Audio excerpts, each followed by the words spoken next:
이어서 주택법의 두 번째 이론 강의, 핵심 이론 강의를 우리 파이널 종류로 진행하겠습니다. 이 부분에서는 사업계획 승인, 주택 상환사채와 같은 여러 가지 기금 문제, 공동주택 리모델링, 주택의 공급 이런 내용들을 정리하도록 하겠습니다. 조금 어려운 부분들이 있는데 한번 잘 들어보시죠. 네, 주택법의 세 번째 테마는 사업계획 승인, 그리고 이제 건설 자금 관련해서 주택 상환사채 이런 걸 좀 봐야 됩니다. 자, 이제 주택 건설 절차, 우리 앞에서 본 거는 이런 거죠. 요 등록사업자라는 개념 배웠고, 요 비등록사업자라는 개념을 배웠습니다. 특히 요 비등록사업자 중에서 이 주택조합이 지역 직장 리모델링으로 구분을 해서 이 세부적 사항들을 이게 정리를 좀 하셔야 됩니다. 그럼 이제 이번에는 이 등록사업자나 비등록사업자가 이 사업계획 승인을 신청하는 요 과정이 무엇이고, 이게 이제 어떤 의미가 있는지를 확인하는 겁니다. 자, 일단 사업계획 승인은 이제 주택을 건설하기 위해서 주택법에 따라서 건설에 관한 심사를 받는 겁니다. 설계도, 기타 관련 서류를 준비해서 우리가 주택사업을 예를 들어서 300개를 하겠다 또는 600개를 하겠다 이런 식으로 해서 또 많은 경우에는 몇천 세대가 될 수도 있습니다. 이렇게 사업계획 승인을 주택법에 따라서 받아야 됩니다. 자, 이게 이제 이 사업계획 승인에서 우리가 봐야 될 것은 여기 보십시오. 자, 사업계획 승인을 받을 때 일단 30개 이상 주택, 대지를 10,000제곱미터 이상 조성을 할 때 이 사업주체가 받아야 되는 설계도 심사라고 해석을 하고요. 자, 첫 번째가 보면 사업계획 승인을 받아야 되는 그 대상하고 이제 관청을 봐야 됩니다. 자, 일단 사업계획 승인은 다음의 주택사업 또는 대지를 10,000제곱미터 이상 조성 같은 거 할 때 이 사업계획 승인을 받고 이 승인받은 걸 변경할 때도 변경 승인을 받아야 됩니다. 자, 문제는 30호 이상, 공동주택 30세대 이상, 근데 이제 한옥이라든가 공공사업으로 조성된 일단의 어떤 단독주택을 지을 용지에는 50호 이상으로 바뀌고, 여기 또 공동주택도 30세대 이상인데 밑에 동그라미 1번이나 2번 같은 경우는 50세대 이상으로 사업계획 승인이 바뀝니다. 자, 우리 그래서 주의할 게 하나 있습니다. 앞에서 등록을 할 때는 연간입니다. 1년에 20개 이상 주택사업, 1년에 10,000제곱미터 이상 사업해서 이렇게 기간 단위로 끄는 겁니다. 1년에 20개 이상 주택사업을 할 때는 국토부장관한테 먼저 등록을 해야 되고 등록하지 않는 사람도 있었습니다. 그런데 이 사업계획 승인을 받을 때는 연간이란 말을 빼고 그냥 한 번에 30개 이상의 주택사업을 할 때 이렇게 단독주택이든 공동주택이든 30호, 30세대 이상 이렇게 주택사업을 할 때는 사업계획 승인을 받는 게 원칙입니다. 다만 단독주택을 한옥 형태로 짓거나 단독주택을 공공사업으로 조성된 일단의 용지에다가 단독주택 사업을 할 때는 이 사업계획 승인이 50호 이상부터 사업계획 승인을 받고 공동주택도 30세대 이상부터 사업계획 승인을 받는 건데, 그런데 다음 어느 하나의 주택은 50세대 이상부터 사업계획 승인으로 바뀝니다. 그러면 그게 뭐냐면 단지형 연립이나 단지형 다세대네요. 도시형 생활주택 중에서 단지형 연립이나 단지형 다세대 같은 걸 지을 때 세부 조건이 6m 이상의 진입도로가 있고 이 전용 면적을 30제곱미터 이하로 이렇게 구성을 해서 단지형 연립이나 단지형 다세대를 지을 때는 50세대 이상으로 바뀌고, 주거환경 개선 사업도 스스로 주택을 보존 정비하는 방식을 취했을 때도 이 공동주택 사업이 50세대 이상이면 사업계획 승인을 받는 것이라고 보시면 되겠습니다. 그래서 기본 흐름은 원칙이 30개인데 이렇게 50개짜리로 바뀌는 경우가 있고, 특히 한옥 같은 거 조심하셔야 됩니다. 한옥 같은 경우는 이 단독주택 같은 경우를 한옥 형태로 지을 때는 30호 이상이 아니라 50호 이상부터 사업계획 승인을 받는 겁니다. 자, 그 다음에 공동주택도 이 법정된 요건을 갖춘 단지형 연립이나 단지형 다세대, 그다음에 주거환경 개선 사업을 해서 스스로 보존 정비하는 방식으로 사업 방식을 정하면 50세대 이상부터 사업계획 승인을 받습니다. 자, 그 다음에 우리가 이제 하나 해석할 때 이런 게 있습니다. 자, 만약에 30호 만약에 미만 29개 이하로 주택사업을 할 때는, 그럴 때는 이게 건축허가가 되는 겁니다. 건축허가. 근데 이 건축허가를 받는 것 자체가 우리가 이제 사업계획 승인보다는 절차가 더 간단한 겁니다. 30호 이상 30세대 이상이기 때문에 30호 미만의 단독주택을 짓거나 한 장소에서 29세대 미만으로 공동주택 사업을 할 때는 이 사업계획 승인이 아니라 건축법에 따라서 건축허가를 받고 주택사업이 가능합니다. 이렇게 50호 이상으로 바뀌었을 때는 이렇게 49개 이렇게 이하가 되겠죠. 그런 식으로 해서 해석하시면 되겠습니다. 자, 그리고 이제 중요한 게 있어요. 사업계획 승인권자 관청인데, 자, 주택사업을 하는 대지 면적이 10만 제곱미터 이상일 때는 여기 시도지사, 특별광역자치시와 자치도 도지사 개념인 시도지사나 대도시가 사업계획 승인권자인데, 자, 주택사업하는 대지가 10만 제곱미터 미만으로 이렇게 확인이 되면 그때 사업계획 승인권자가 특별광역자치시, 자치도, 그 다음에 도지사가 아니라 이게 시장문수로 바뀝니다. 자, 더 중요한 건 밑에 겁니다. 자, 사업계획 승인을 국토부 장관한테 받아야 되는 요 기역, 니은, 디귿, 리을. 자, 요거 반드시 암기하셔야 됩니다. 자, 사업계획 승인을 국토부 장관할 때 받아야 되는 경우가 국가나 토지주택공사가 주택사업할 때는 이렇게 30호 이상 주택사업하더라도 여기 시도지사나 대도지사한테 안 가고 국토부 장관한테. 우리가 국가기관이 뭐 공무원들을 위해서 주택사업할 수도 있고 토지주택공사 같은 국가 공기업은 주택사업을 할 때 사업계획 승인을 국토부 장관한테 받는다. 또 330만 제곱미터 이상으로 대규모로 택지개발사업, 330만 이상 대규모로 도시개발 사업을 하는 지역인데 이게 국토부 장관이 별도로 정하는 지역입니다. 이렇게 요게 이제 중요한 또 포인트입니다. 힌트입니다. 또 수도권 광역시에서 긴급하게 주택난 해소가 필요하거나 수도권 광역시에서 지역 균형 개발 같은 걸 위한 지역인데 이때도 국토부 장관이 별도로 정하는 지역 여기. 그러니까 지금 요 니은번하고 디귿번은 이제 규모가 큰 사업이고 요거는 수도권 광역시 같은데 여기 광역시 같은 지방에서 주택 사업을 하더라도 긴급하거나 지역 균형 개발을 위해서 국토부 장관이 정했기 때문에 사업계획 승인을 국토부 장관한테 가서 받는 것입니다. 그리고 이 공공사업 주체, 국가나 지자체나 토지공사나 지방공사가 총지분의 50%를 초과해서 가지고 있는 부동산 투자회사도 이게 이제 공공이 지분을 50% 이상 갖고 있기 때문에 일종의 이제 공공기업으로 보고 이것도 사업계획 승인을 국토부 장관한테 받는 겁니다. 근데 중요한 건 4번을 보세요. 자, 사업계획 승인에서 제외되는 건물이 있다. 자, 우리가 사업계획 승인에서 제외되는 것은 이거는 30개 이상 주택사업 하더라도 건축허가로 간다 이렇게 해석하는 겁니다. 자, 우리가 좀 전에 앞에서 자, 여기 30호 이상 30세대 이상이 원칙적으로 사업계획 승인을 받고 30호보다 미만, 즉 29개 이하, 30세대보다 미만인 29개 이하의 29세대 이하로 공동주택 사업할 때는 건축허가라고 했었어요. 근데 그것뿐만 아니라 여기 4번은 사업계획 승인 제외라고 해서 다음은 하나의 주택은 30개 이상 주택사업을 하더라도 또 사업계획 승인에서 제외해가지고 건축허가로 규제를 완화하는 주택이 있다는 겁니다. 그게 뭐냐면 상업지역하고 준주거지역 내에서 유통사업을 제외한 상업지역과 준주거지역 내에서 300세대 미만의 주택과 주택외에서를 동일한 건물로 짓고 전체 연면적에서 주택이 차지하는 연면적 비율이 90% 미만. 자, 이게 바로 주상복합입니다.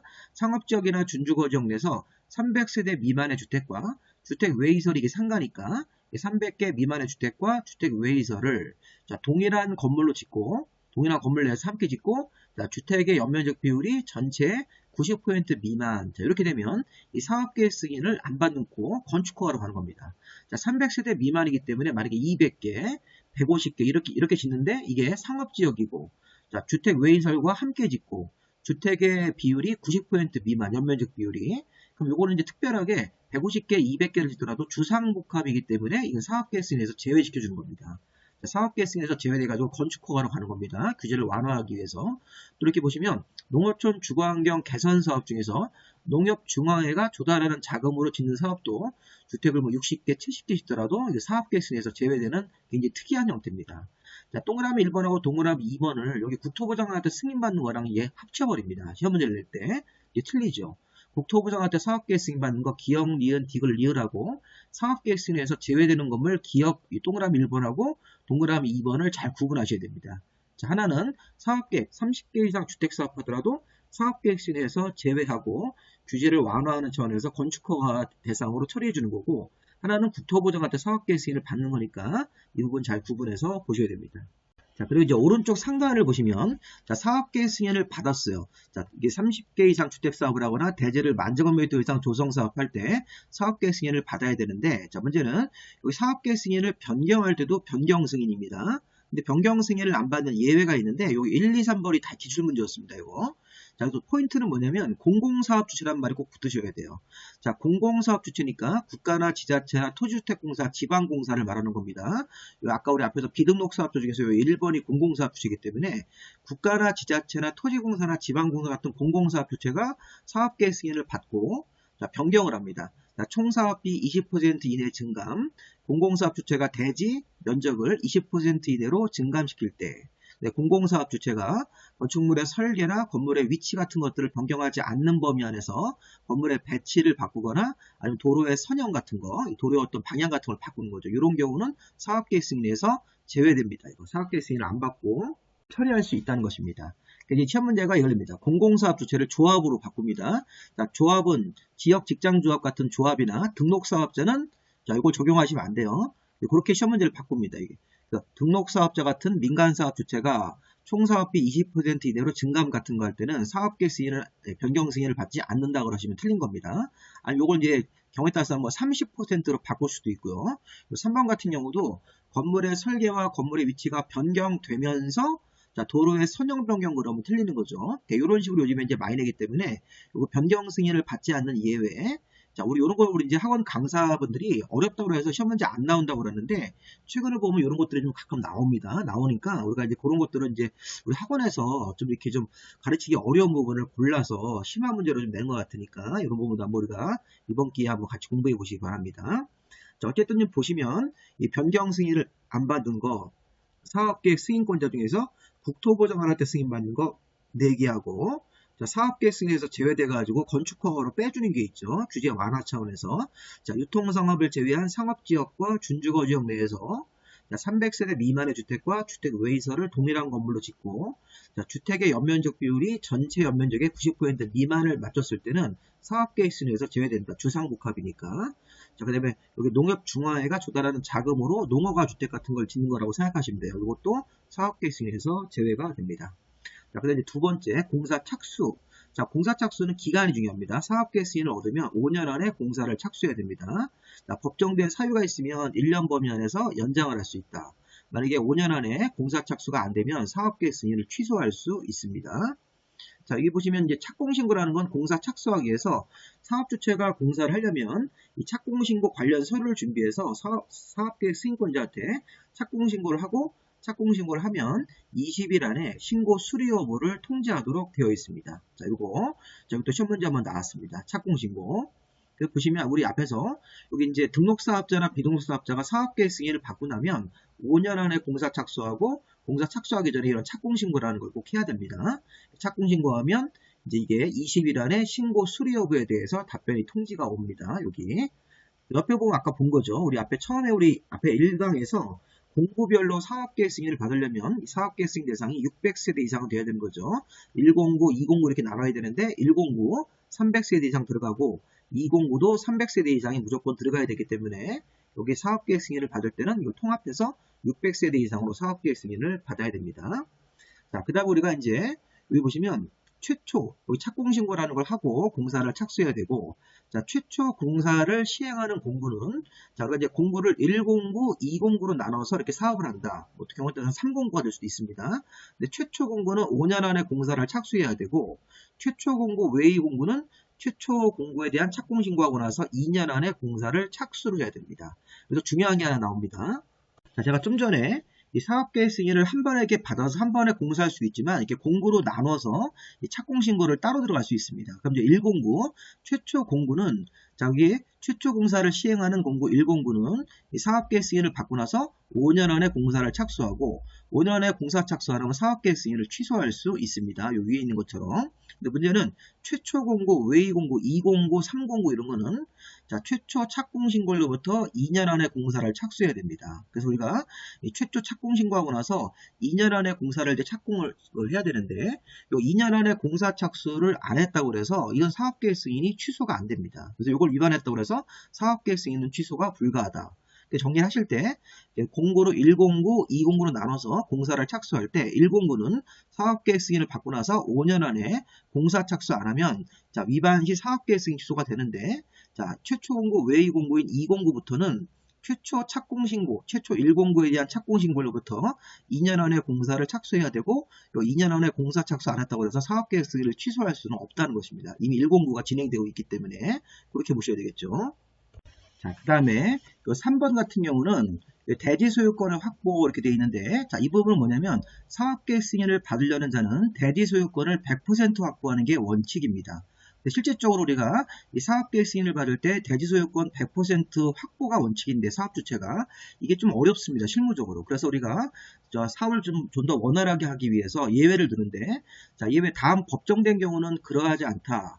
사업계획 승인을 받으려는 장소가 지구단위 계획이 결정이 필요한 사업이고 대지 사용 권원입니다. 자, 소유권이 원래 100%인데 이걸 규제를 확 완화해서 지구단위 계획 결정이 필요한 지역일 때는 대지 사용 권한으로 자, 대지 소유자한테 가서 사용 승낙서, 동의서 같은 걸 받으면 된다는 얘기입니다. 그래서 이 소유권을 100% 확보하지 않고 지구단위 계획 결정이 필요한 그런 사업일 때는 대지 사용권은 80% 이상만 확보하고 사업계획 승인을 받고 나서 나머지에 대해서는 매도 청구 대상이 되면 이게 소유권이 100% 없더라도 사업계획 승인을 받을 수 있다는 것입니다. 그리고 국가나 지자체나 토지공사나 지방공사가 시행할 때도 여기서 대지 소유권이 확보되지 않더라도 이 사람들은 수용권이 있기 때문에 이 사업계획 승인 받고 나서 수용 절차를 진행할 수 있으므로 사업계획 승인을 받을 당시 소유권이 확보되지 않아도 됩니다. 자, 그 다음에 여기 뭐 리모델링 주택조합이 매도 청구할 때도 이 대지 소유권을 확보하지 않아도 매도 청구할 수가 있습니다. 자, 중요한 건 1번입니다. 자, 대지 소유권이 확보되지 않더라도 100% 소유권이 없더라도 사업계획 승인을 받을 수 있다. 지구단위 계획 결정이 필요한 사업이고 대지 사용 권한으로 80% 이상만 확보하고 있으면 나머지에 대해서 매도 청구라는 게 가능하기 때문에 자, 문제는 뭐냐면 여기 매도 청구가 여기 1번, 매도 청구 2번, 매도 청구 3번을 제가 설명을 드릴 겁니다. 사용검사랑 관련돼 가지고 자, 여기 보시면 첫 번째 매도 청구가 여기 1번에서 이어지는 겁니다. 자, 대지 소유권이 100% 없더라도 자, 지구단위 계획 결정이 필요한 사업일 때는 대지 사용 권한으로 80% 이상을 확보했는데 이거 잘 보세요. 자, 95%를 확보하는 경우도 가능하죠. 80% 이상이니까. 그래서 만약에 대지 사용 권한을 95% 이상 확보하고 사업계획 승인을 받은 사람은 확보 못한 사용 권한을 확보 못한 5% 토지 소유자에 대해서 모두에게 매도 청구할 수 있습니다. 5% 남은 토지 모두에 대해서 95% 이상이니까 95%를 확보하고 자, 대지 사용 권한 95%를 확보하고 사업계획 승인을 받으면 확보가 안 된 5% 모든 토지 소유자에 대해서 매도 청구를 하고 자, 시가로 매도 청구하고 매도 청구에 불응하면 소송으로 가가지고 판결을 받아서 강제로 토지를 취득할 수 있다는 것입니다. 자, 그 다음에 80% 이상 95% 미만만 확보하고 예를 들어서 90% 아니면 80% 이렇게만 확보했을 때는 그때는 사업계획 승인을 받고 나서 확보 못한 대지가 예를 들어서 80% 확보했을 때는 20% 확보가 안 돼 있는 거고 90%만 확보하고 사업계획 승인을 받으면 10% 확보가 안 돼 있겠죠. 그럼 확보 못한 그런 대지 소유자에 대해서 10년 이상 땅을 계속 가지고 있는 사람들은 제외하고 자, 이런 사람들을 제외하고 나머지 사람에 대해서만 매도 청구하고 10년 이상 땅을 가진 사람에 대해서는 그 사람이 원하는 금액을 다 지급을 하고 매매로 사야 된다는 것입니다. 사업 주체가 이런 식으로 나오기 때문에 기업벌이 실무에서 많이 적용됩니다. 실무에서는 95%를 확보하고 확보 못한 5%에 대해서 시가로 감정평가 이런 거 시가 같은 것들을 평가해서 시가로 매도 청구가 들어가고 여기 불응하면 소송으로 갑니다. 만약에 이제 어떤 사정상 80% 이상 95% 미만까지만 사용 권한을 확보하고 사업계획 승인을 받은 사람은 확보 못한 대지가 있을 때 그래서 10년 이상 땅을 가진 사람들은 제외하고 나머지 사람에 대해서만 매도 청구가 가능합니다. 이렇게 여기 동그라미 1번 규정에서 기형 및 매도 청구 1번이 나오는 겁니다. 이거 되게 중요한 조항입니다. 자, 매도 청구 2는 이제 뒤에 가서 또 배울 건데 리모델링 결의입니다. 자, 리모델링 주택조합이 자, 설립될 때 리모델링 결의로 설립이 됩니다. 자, 리모델링 주택조합을 생각하시고 리모델링 주택조합이 자, 이런 결의 각동별 과반수 전체 3분의 2 자, 이런 결의로 자, 리모델링 조합이 설립이 됩니다. 그러고 나서 자, 리모델링 조합이 이 결의에 반대하는 사람이 있으면 리모델링 허가에 대한 동의를 확보하고 나서 이 허가까지 추가적으로 받아야 됩니다. 리모델링은 이 조합 설립인가에 대한 결의를 먼저 받고 각동별 과반 전체 3분의 2 자, 여기 찬성하지 아니한 사람이 있으면 리모델링 허가에 대한 동의를 추가적으로 확보했으면 리모델링 요 결의에 조합 설립할 때 반대한 사람에 대해서 이게 시가로 또 매도 청구할 수 있습니다. 집합건물법을 준용해서 여기 이제 이 매도 청구 1이든 매도 청구 2든 이 3개월 정도 이상 협의해보고 3개월 정도 이상 이렇게 협의해보고 가격 같은 거 제시하고 3개월 정도 협의해보고 협의가 안 되면 이 집합건물법에 따라서 매도 청구라는 걸 해서 이 재판 소송으로 가가지고 매도 청구 소송에서 승소해가지고 이 토지를 이제 강제로 취득할 수 있다는 것입니다. 이건 수용권이 아닙니다. 매도 청구권입니다. 이런 식으로 해서 토지를 확보할 수도 있습니다.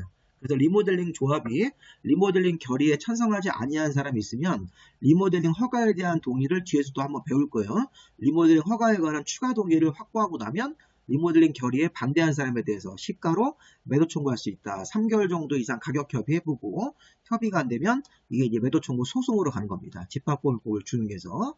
그래서 우리가 이제 매도 청구 1, 2를 배웠습니다. 1은 대지 소유권을 확보해야 되는데 여기 예외 규정에서 여기 동그라미 1번 규정에서 이어지는 지문입니다. 자, 이 매도 청구 2는 요거는 리모델링 사업할 때 리모델링 조합이 리모델링 결의에 반대한 사람에 대해서 시가로 매도 청구한 건 별도로 따로 보시고요. 자, 이제 사용검사입니다. 자, 사용검사라고 하는 것은 사업이 다 끝나고 나서 여기 사업계획 승인받고 착공 신고하고 5년 안에 공사 접수해서 공사 끝나면 이 사용검사, 이게 이 사용검사를 받아야지만 완공된 주택을 우리가 사업주체가 사용을 하거나 아니면 사용하게 할 수 있겠죠. 분양받은 사람들한테. 자, 문제는 이 사용검사는 관청을 조심해야 되는데 우리 앞에서 사업계획 승인권자가 대지가 10만 이상이면 시도나 대도시고 예외적으로 국토보장원한테 받는 거 4가지가 있었죠.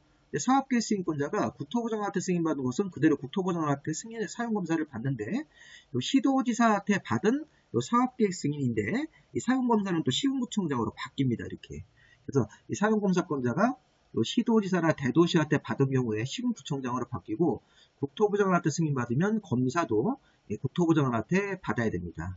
그 다음에 이 사용검사 같은 걸 받기 전에 입주예정자한테 사전 방문 같은 것들을 해서 어떤 문제가 없는지 하자 같은 게 있으면 하자 보수 같은 것들을 청구할 수 있게끔 그런 사전 방문 규정을 의무적으로 둬야 됩니다. 이게. 그래서 이제 나중에 사전 방문은 제가 이제 문제 풀 때 문제풀이로 따로 할 겁니다. 그래서 사전 방문 제도도 올해 예상 문제로 봐야 되는데 내용이 좀 많아서 사전 방문은 이제 문제로 한 이틀 정도 이상 기간을 줘가지고 사전 방문 입주 예정일 45일 전까지 2일 정도 이상 기간을 두고 사전 방문을 해서 그 이제 완공된 주택에 대해서 어떤 하자가 없는지 하자가 있으면 이 보수 요청 같은 걸 할 수 있게끔 입주 예정자한테 그런 기회를 주어야 됩니다. 그래서 우리가 사용검사 전에 사전 방문 제도라는 게 새로 생겼습니다. 의무적으로 해야 되는 거. 자, 이런 걸 다 처리하고 나서 사용검사를 신청을 하면 사용검사는 신청일로부터 15일 이내에 검사를 해야 됩니다.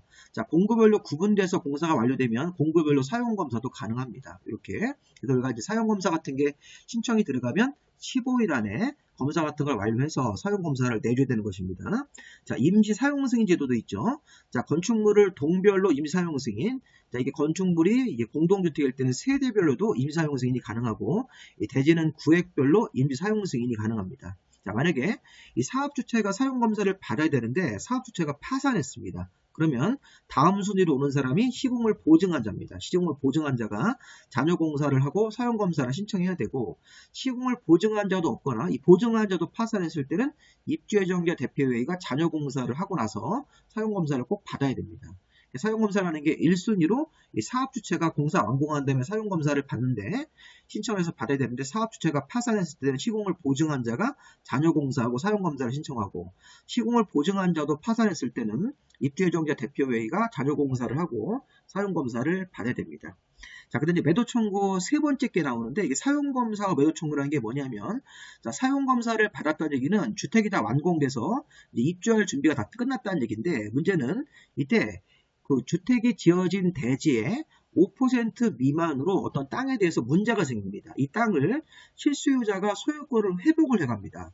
자, 우리가 이제 아파트 같은 게 완공되면 그 아파트가 지어진 대지는 그 입주자들의 공유 상태로 입주민들이 공유 상태로 가지고 있는 자기 지분 같은 게 있으니까 그렇게 가져야 되는데 지금 외부에서 이 땅에 대한 실소유자가 나타나가지고 내 땅을 이 소유권 이전 등기 말소송을 제기해서 소유권을 회복을 해가면 주택의 소유자가 이 소유권을 회복한 사람을 상대로 다시 되사오기 위해서 시가로 또 매도 청구라는 걸 할 수 있다는 것입니다.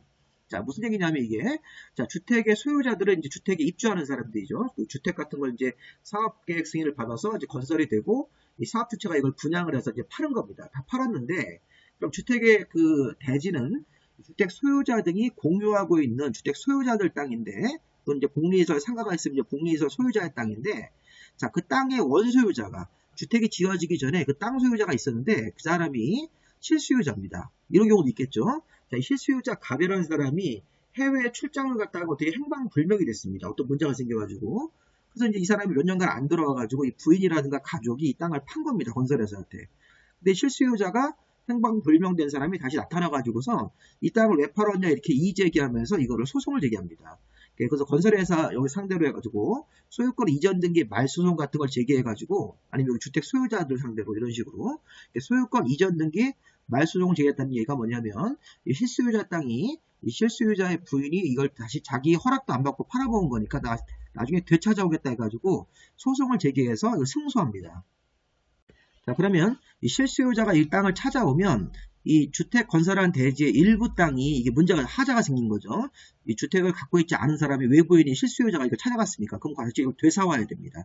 자, 되사오기 위해서 주택의 소유자나 복리시설의 소유자가 주택단지 대지의 일부입니다. 일부가 이제 5% 미만이어야 됩니다. 5% 미만 일부 토지에 대해서 소유권 이전 등기 말소송에 따라서 사용검사를 받은 이후에 소유권을 다시 이렇게 회복한 사람이 있으면 이거를 실소유자로 상대를 해서 매도 청구해가지고선 주택의 소유자가 실소유자를 상대로 해가지고 시가로 매도 청구를 하는 걸 해가지고 다시 되찾아올 수 있다는 것입니다. 이때도 이 매도 청구 같은 걸 할 때 이렇게 4분의 3, 주택 소유자 4분의 3 이상 동의 얻어가지고 대표자를 선정해서 매도 청구 소송을 제기할 수 있고, 자, 매도 청구 소송을 하면 거의 이깁니다, 이게. 왜냐하면 실소유자가 이걸 땅을 찾아가는 건 불합리한 일이기 때문에 그런 경우는 매도 청구 소송에 승소해서 다시 되찾아오고, 매도 청구의 대상은 5% 미만이어야 되고, 자, 매도 청구의 의사표시는 이 소유권을 회복한 날로부터 2년 안에 송달이 돼야 됩니다.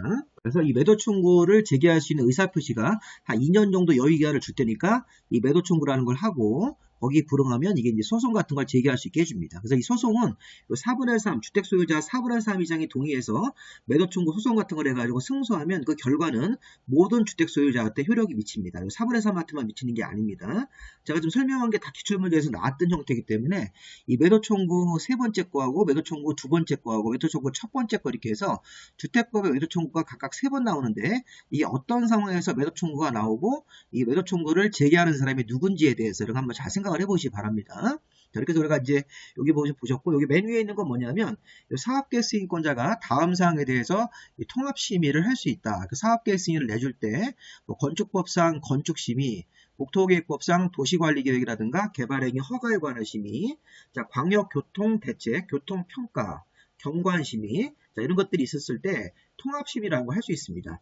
자, 사업계획 승인할 때 이런 거를 통합해서 심의 안 하면 사업계획 승인 기간이 굉장히 길어집니다. 이 사업계획 승인은 사실은 여기 따로 안 나왔는데 60일 안에 사업계획 승인을 내줘야 됩니다. 자, 이게 사업계획 승인은 60일 안에 내줘야 되는데, 자, 이런 것들을 통합심의 같은 걸 해야지만 60일 안에 사업계획 승인을 내줄 수 있는 그런 기간에 어떤 문제가 있으니까 이 사업계획 승인권자가 자, 사업계획 승인을 내주는 과정에서 건축법상 무슨 심의, 국토계획법상 도시관리계획 관련된 심의, 교통 관련 심의 이런 거 나오면 통합심의라는 걸 할 수 있고, 이 승인권자가 요청을 했을 때는 원하면 그때는 통합심의를 또 하여한다 이렇게 의무로 바뀝니다.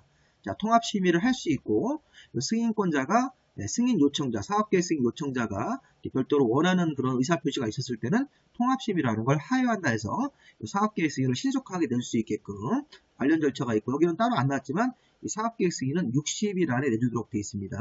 사업계획 여기 옆에 써있네요. 60일 안에 사업계획 승인을 내줘야 된다. 아까 착공신고했을 때는 20일 안에 신고 수리 여부 통지입니다. 그래서 우리 앞에서 이런 것들을 지금 사업계획 승인으로 쭉 배운 겁니다. 사업계획 승인 신청이 들어가면 60일 안에 사업계획 승인을 내주고, 착공신고 같은 경우는 신고가 들어가면 20일 안에 신고 수리 여부를 통지하고, 사업계획 승인 신청이 들어갔을 때 5년 안에 공사 착수해야 되고, 정당한 사유가 있으면 1년 범위 안에서 연장할 수 있다. 이런 것들이 이제 우리가 다 보셔야 되는 것들입니다. 여기 공사 착수 같은 것들 뭐 1년 범위 안에서 연장할 수 있고, 이 법정된 사유는 이제 문제 풀 때 한번 볼 겁니다. 이렇게 한번 보시고요. 자, 그 다음에 이제 여기서 보시면 이제 주택 건설 자금이 있는데 요거 하기 전에 요걸 좀 오른쪽으로 먼저 하겠습니다. 자, 이번에는 국공유지 우선 매각이라는 게 있습니다. 우리가 주택 사업을 할 때는 우리나라에서는 땅을 구하기가 좀 힘듭니다.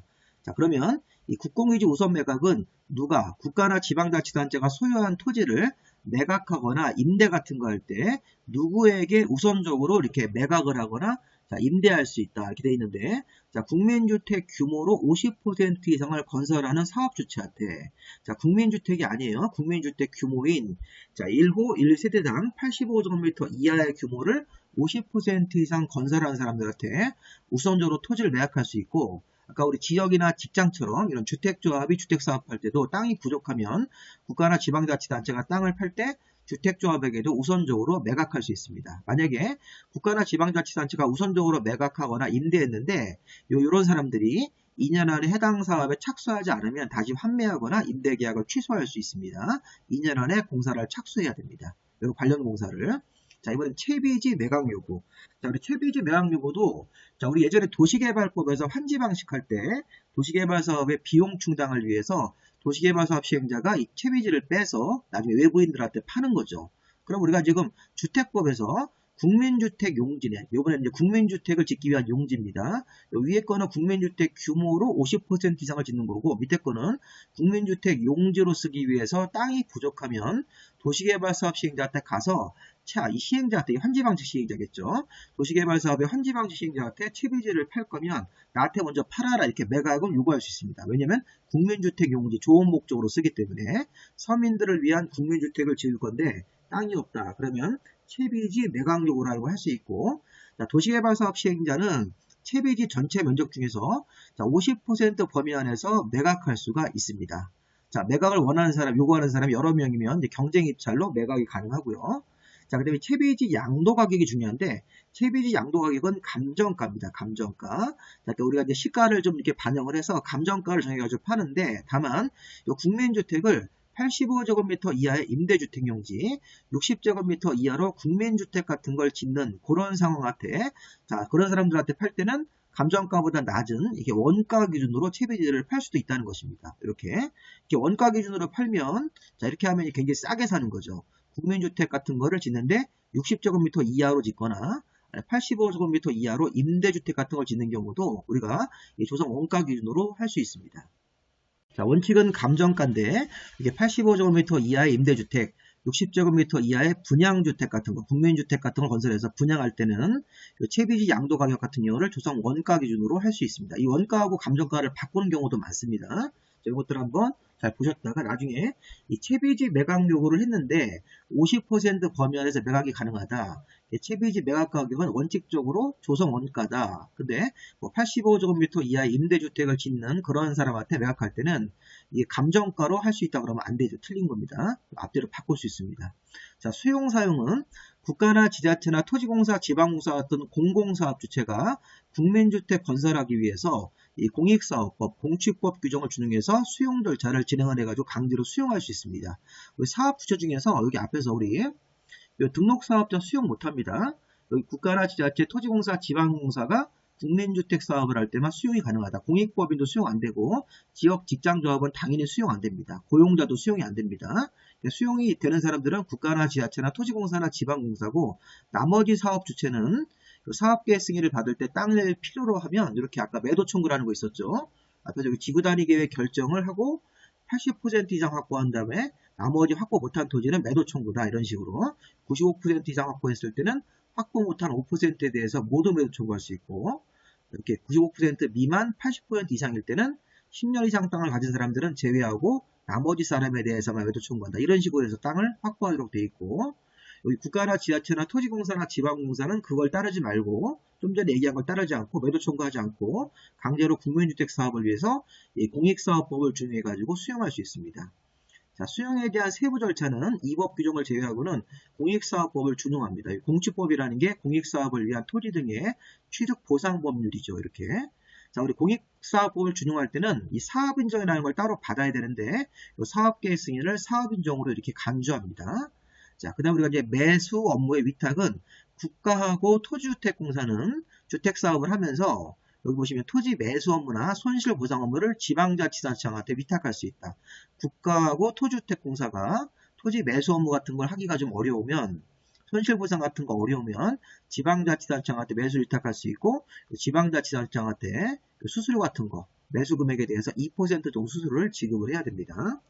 자, 그 다음에 여기 장수명주택이라는 게 뭐냐면 오래 쓸 수 있는 수명이 오래 쓸 수 있는 내구성을 갖춘 주택을 말하는 겁니다. 장수명주택이라는 게 내구성을 갖추고 또 이렇게 구조를 쉽게 변경할 수 있게끔 이렇게 가변성, 건물의 내부 구조를 바꿀 수 있게끔 그런 것들이 장수명 주택인데, 자, 내구성과 가변성을 가진 장수명 주택 같은 경우는 국토부 장관이 인증 제도를 시행할 수 있고, 1000세대 장수명 주택으로 1000세대 이상을 공급할 때는 일반 등급 이상을 받아야 된다. 몇 세대 이상부터 1000세대입니다. 자, 우리 공동주택 성능 등급 표시는 요거는 이 공동주택에 대해서 이 성능 등급을 표시해서, 우리 저기 냉장고 같은 거 보면 에너지를 얼마나 많이 쓴다는 등급이 있죠.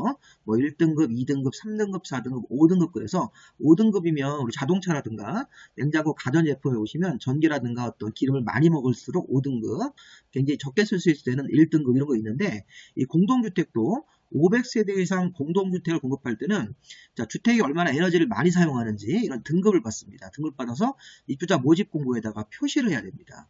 이런 것들 우리가 이제 요즘에 이제 우리 에너지 문제 때문에 굉장히 좀 이렇게 그 비용이 비싸니까 우리가 이제 공동주택도 요즘에는 단열 성능을 잘 갖춰서, 이게 이제 단열 성능 때문에 에너지 등급이 몇 등급이냐, 이거 500세대 이상부터 이런 거를 표시해야 됩니다. 장수명 주택은 1000세대 이상부터 일반 등급이고, 자, 공동주택 성능 등급 표시는 이게 에너지를 얼마나 아껴 쓸 수 있는지 등급을 이렇게 부여해서 입주자 모집 공고에다가 표시해야 되는 게 500세대 이상부터 이렇게 표시를 해줘야 됩니다. 자, 그리고 자, 용적률의 완화. 자, 주택법도 용적률의 완화라는 게 있는데, 자, 얘는 뭐냐면 이 사업주체가, 자, 30호 이상 주택과 주택 외의설. 자, 이것도 주상복합이네요. 자, 우리 앞에서 이제 사업계획승인에서 제외되는 것들은, 이 사업계획승인에서 제외되는 건물이 300세대 미만의 주택과 주택 외의설을 상업적에 짓는 건데, 이 용적률을 완화할 때는 30세대 이상의 주택과 주택 외의설을 동일한 건물로 건축한다. 그러니까 우리 요걸 생각하시면 돼요. 아까 30호 이상 300세대 미만이라고 해석하시면 되겠습니다. 자, 30호 이상이니까 30호 이상이 보면서 아까 300세대 미만까지가 이제, 자, 건축 허가로 빼주는 거기 때문에, 자, 30호 이상의 주택과 주택 외의설을 동일한 건물로 짓는다. 아까 우리 건축 허가를 받는 그런 거 말하는 겁니다. 그런 거. 또 임대주택 공급에 관한 사항이 포함된, 자, 사업계획 승인을 신청하는 겁니다. 여기 보시면 이렇게 주상복합하고 임대주택을 같이 짓겠다. 자, 이런 것들이 포함된 사업계획 승인을 신청하면 이거 잘한 겁니다. 행정관청이 원하는 걸 잘 이렇게 따라준 거기 때문에, 자, 이 국토계획법상 용적률 범위 안에서 이 조례가 정하는 기준에 따라서 용적률을 완화 적용할 수 있습니다. 자, 이런 것들이 우리가 예전에 정비법 할 때 나왔는데, 주택법도 이런 게 있습니다. 주택법에서 이렇게 용적률이 완화가 되면, 이렇게 완화된 용적률 중에서 만약에 용적률이 한 50% 정도 더 얻어가지고 완화가 돼서 아파트를 100개를 더 짓는다. 그럼 100개 중에서 30% 이상, 60% 이하, 그러니까 최대 60%까지 100개면 60개까지를 임대주택 같은 거로 지어야 되고, 이걸 또 인수자한테 넘겨줘야 됩니다. 그래서 인수자가 뭐 시도지사가 우선 인수할 수 있고, 인수 가격은 여기 임대주택의 건물값은 지급을 하는데, 이 토지는 또 기부하는 겁니다. 기부. 이런 식으로 해가지고 주택법도 이렇게 용적률의 완화로 인해서 임대주택을 줘야 되는 의무 규정이 있는데, 이런 것들을 한번 참고로 한번 이렇게 보십시오.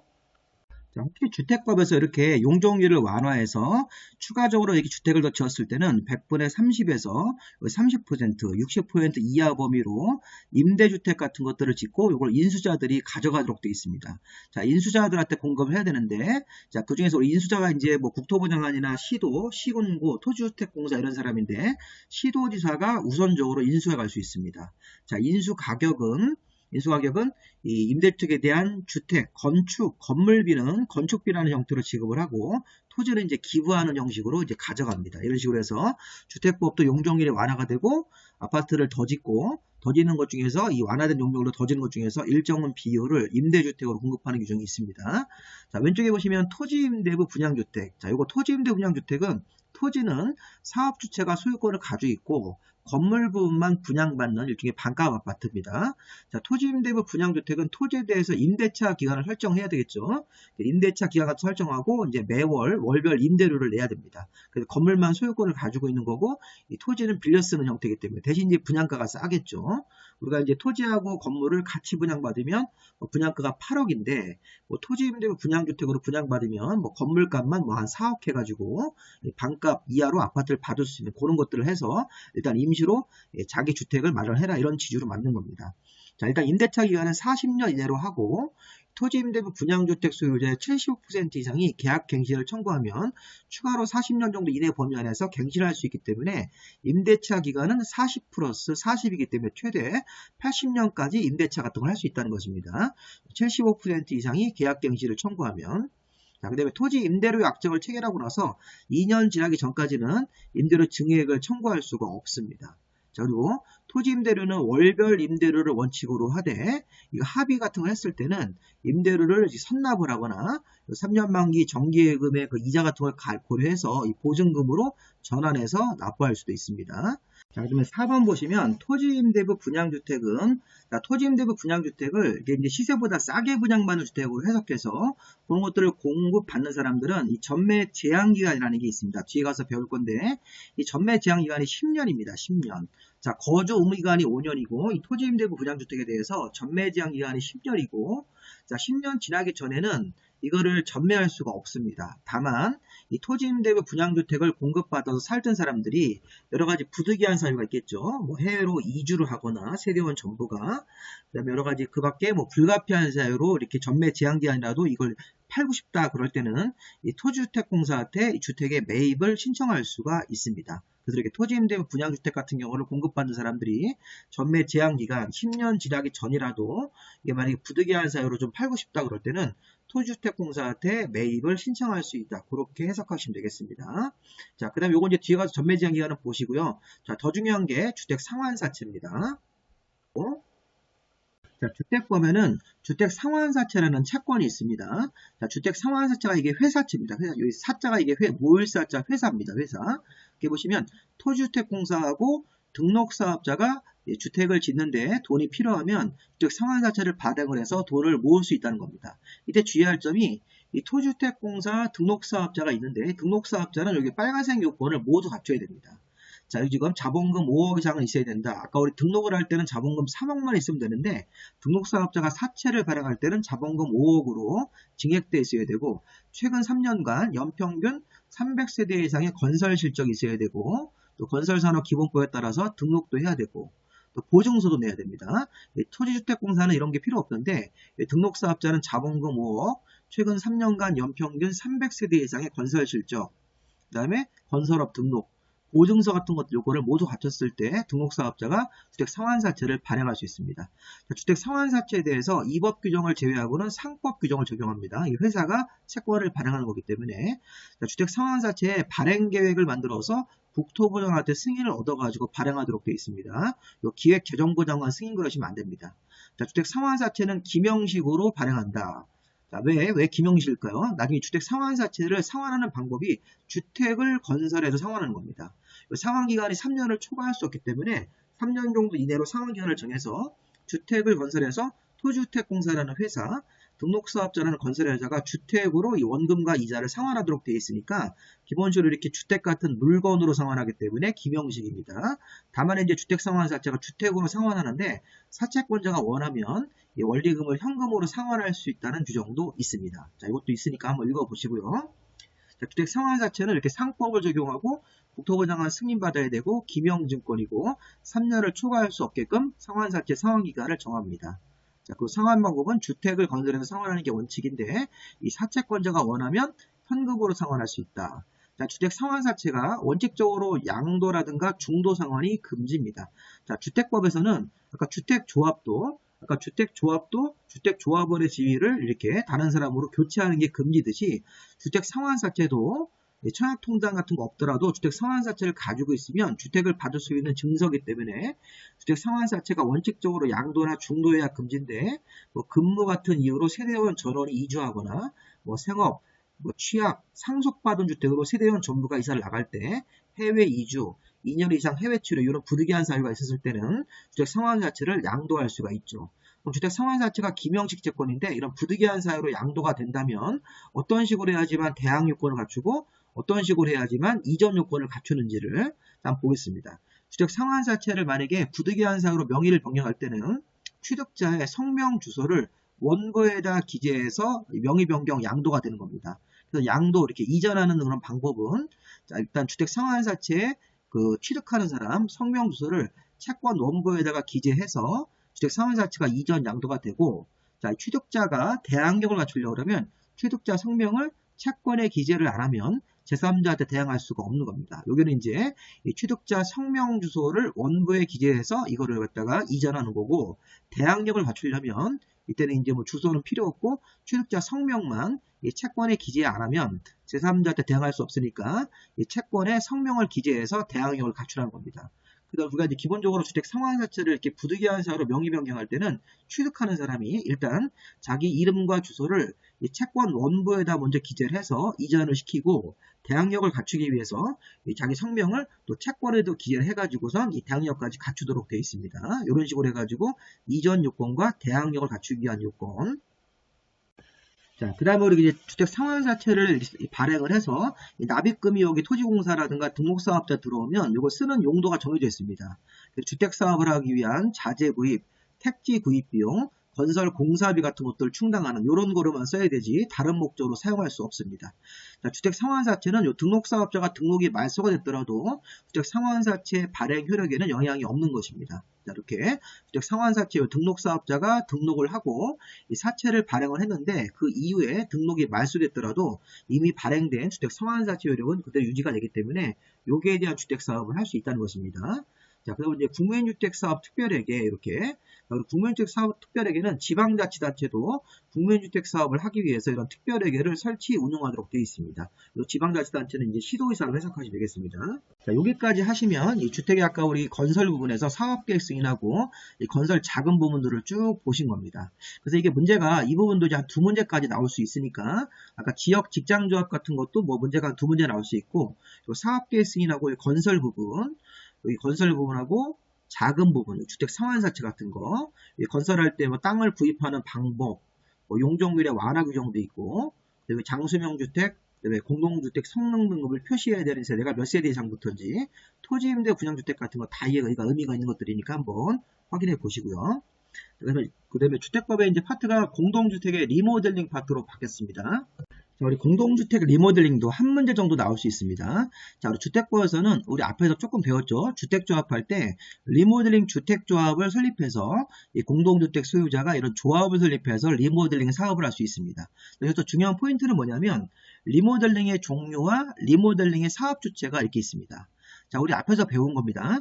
리모델링 사업을 할 때는 대선 형태로 할 수도 있고, 이렇게 동그라미 양가로 2번이나 3번처럼 증축 형태로 리모델링을 할 수도 있죠.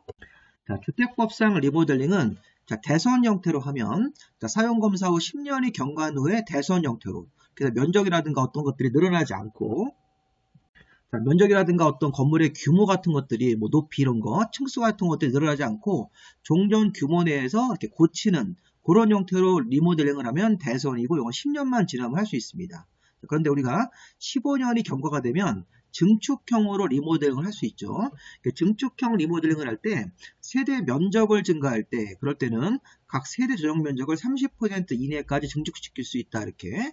그런데 세대 수, 자, 기존 세대 수가 있었을 때, 예를 들어서 기존 세대가 500세대다. 그럼 500세대의 15%이면 75세대를 더 증가시키는 겁니다. 우리가 기존에 500세대가 있고 각 세대 면적이 만약에 전용 면적이 100제곱미터인데 이 100제곱미터를 그대로 유지하면서 자, 세대 수가 증가되면 기존 100제곱미터짜리 기존 세대 500세대는 그대로 이렇게 고쳐지면서 추가적으로 더 짓는 겁니다. 75세대를.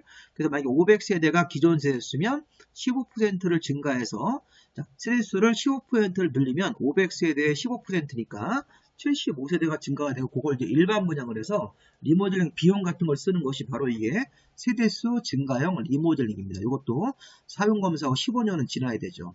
그러니까 우리가 기본적으로 봐야 될 것은 증축형 리모델링이 세대 면적으로 증가할 때는 30% 이내까지 증축시킬 수 있다. 자, 세대수 증가형으로 할 때는 기존 세대수의 15% 이내까지 증가할 수 있다. 자, 이런 것들은 둘 다 15년이 지나야 되는 것이고요. 증가하는 그 면적 비율을 우리가 잘 봐야 되겠죠. 자, 그리고 우리가 대선형은 10년만 지나면 할 수 있죠. 증가되는 게 없기 때문에. 그리고 우리가 수직 증축형으로 리모델링을 할 때, 자, 수직 증축형이면 기존 동 위에다가 추가적으로 더 이렇게 짓는 겁니다. 자, 이럴 때는 최대 3개 층까지 할 수 있다. 근데 기존 층수가 14층 이하일 때는 기존 건물 동 위에다가 2개 층까지만 올리고, 기존 건물이 15층 이상이면 3개 층 이상까지 올릴 수 있고, 자, 수직 증축형 리모델링은 이게 구조도라는 도면이 있어야 됩니다. 자, 구조 안전 같은 걸 확인하기 위해서 구조도라는 도면이 있어야지만 그래서 세계측 이하로 수직 증축할 수 있고 구조도 같은 것들이 있어야지만 이 수직 증축형 리모델링이 가능하다는 겁니다. 그래서 리모델링은 이렇게 세대 면적 증가형이 아니라 세대수 증가형인데 이 세대수 증가형을 수평, 별동으로 하지 않고 수직으로 증축할 때는 이 두 가지 요건이 모두 맞아야지만 수직 증축형이 가능하다. 이렇게 해석하시면 되겠습니다. 자, 그 다음에 리모델링 사업 주체인데 이 원칙 있는 그림을 먼저 보세요. 자, 여기 보시면 리모델링 주체가 3개가 되어 있습니다. 자, 우리 앞에서 주택조합할 때 리모델링 조합을 설립인가를 받아가지고 사업 주체가 되는 거 미리 배웠습니다. 자, 리모델링 주택조합이 설립인가를 받을 때는 각동별 과반수 전체 3분의 2라는 이 동의를 얻어서 이게 리모델링 결의죠. 조합 설립을 위한 결의란 이 동의를 얻어가지고 설립인가를 받고 리모델링 사업의 사업 주체가 될 수 있습니다. 근데 문제는 뭐냐면, 자, 우리 주택법에는 리모델링 주택조합 문제가 제일 많이 나오지만 추가로 자, 리모델링 주체가 소유자, 사용자, 관리 주체라는 사람들이 리모델링 사업의 주체가 될 수도 있고 입주자 대표회의도 리모델링 사업의 주체가 될 수 있습니다.